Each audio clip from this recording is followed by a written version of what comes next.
Hey everyone, my name is Ben and you're listening to a daily dose of English.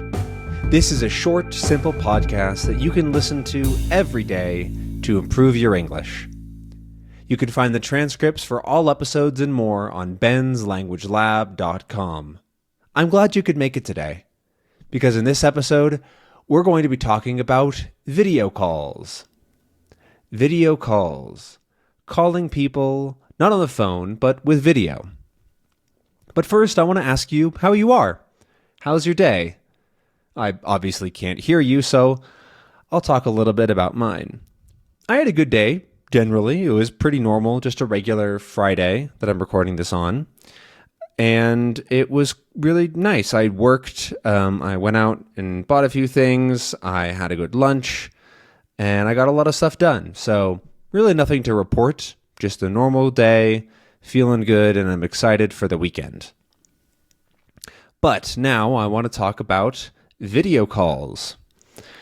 I video call pretty often. In fact, I pretty much never do a normal call. It's almost always video calls instead of normal calls. Or I guess actually for work, very often we have calls that are on platforms like Google Meets, but without video. So it is like a normal call, but on the computer.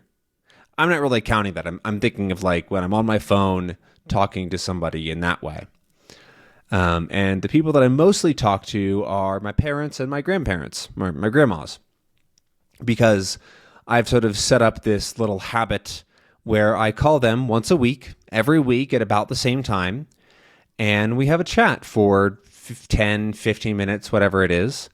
And I think it's been a really beneficial habit for me, and for them, really more, I think is the more important part, is they really enjoy chatting with me once a week and seeing me and saying hi. And I think that's one of the real benefits of this new modern technology that allows us to do that, to have a face-to-face conversation from anywhere in the world at any time. It's pretty incredible, the ability to just do that. People, 40 years ago would have thought that'd be impossible, but here we are, and we're even starting to explore even more immersive technologies for that sort of conversation. But for me, a normal video call is more than enough. It's really nice to be able to see people's facial expressions or show them around and actually sort of feel like you're in the space with them. It's almost, you don't actually feel like you can reach out and touch them, but you do have that connection with somebody. And I think that's really nice. They can be a little bit weird, of course. It can be pretty awkward or it's hard to hang up. But generally they're really a lot more natural, I think, than if you're just talking on the phone. There's less cutting people off and trying to figure out what's going on in the conversation because you can actually use some body language.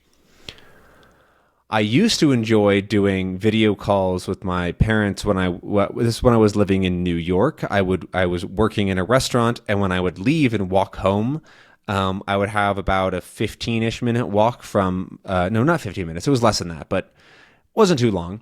Whatever it was, I would call my parents and we'd chat while I was walking through the streets of New York. And it was a really fun version of a video call because thanks to the modern technology, it was fast and snappy. It was quick, reliable connection, so I didn't feel like it was awkward and weird. But I got to talk to them while they were sitting at home when I was in a big city with lights behind me in the evening. And so it was a cool way to have a video call. If you've never had a video call with somebody while you're out in the world, it's actually kind of fun. It does feel different than if you're sitting on your couch and just talking to somebody. But the most common video calls I have are, like I said, actually on the computer, especially because of remote work, right? I don't live in the same city as any of my coworkers. And so the way that we talk to each other is on video, is on the computer.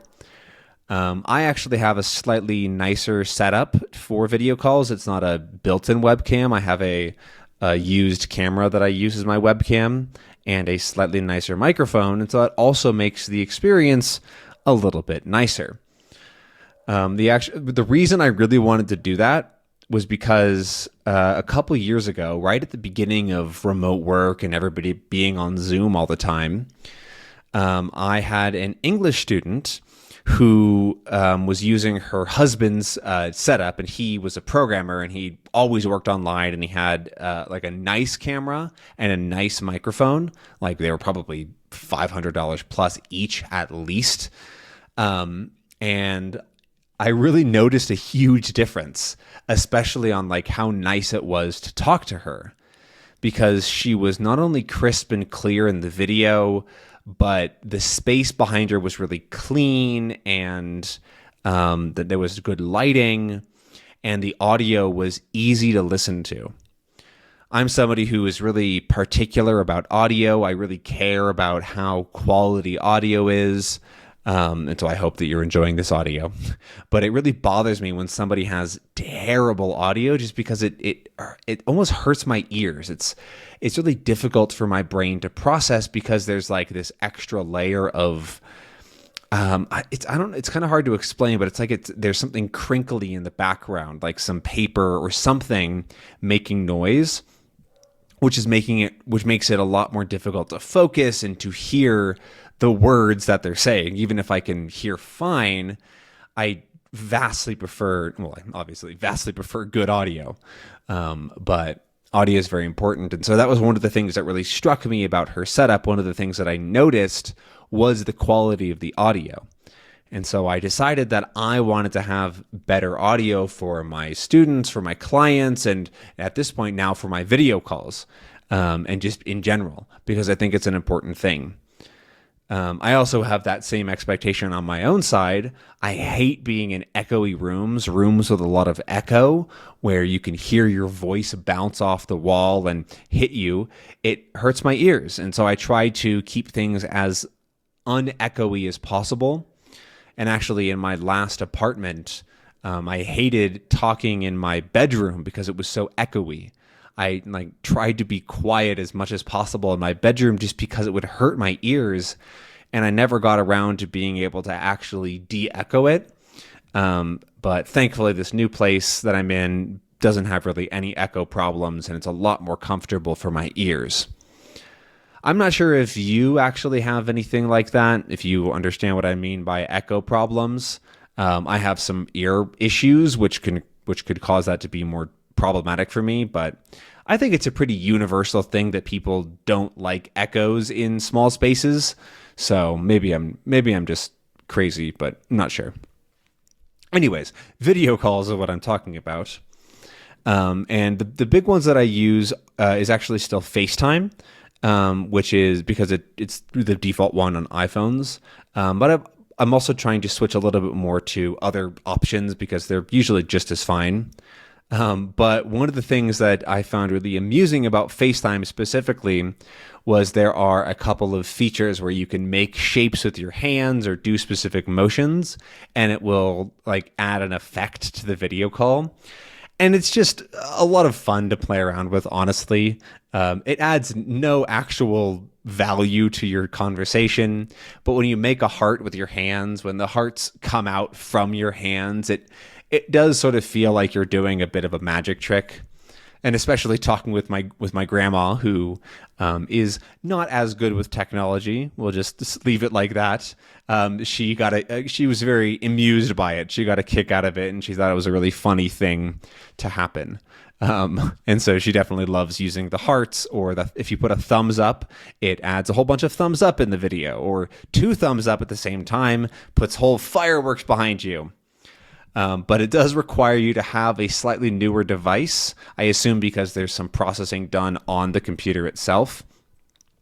And so I think my parents can't do it, and so they always get jealous when I do it to sort of make fun of them. But anyways. And the last thing that is kind of fun about FaceTime is that I recently got an Apple TV. It was actually a gift to my mother for Christmas, but it was like a gift from work, and so she didn't really want it because she doesn't have a use for it. She would never use an Apple TV. And so I was like, can I have it? She's like, yeah, I guess if you want it. I'm like, great. And so I took it, and now you can actually use your phone camera, like the back camera, and have your TV screen be the thing that you see people on. So it makes it even more like you're in the room with them. And it's this extra sort of layer of video call immersion.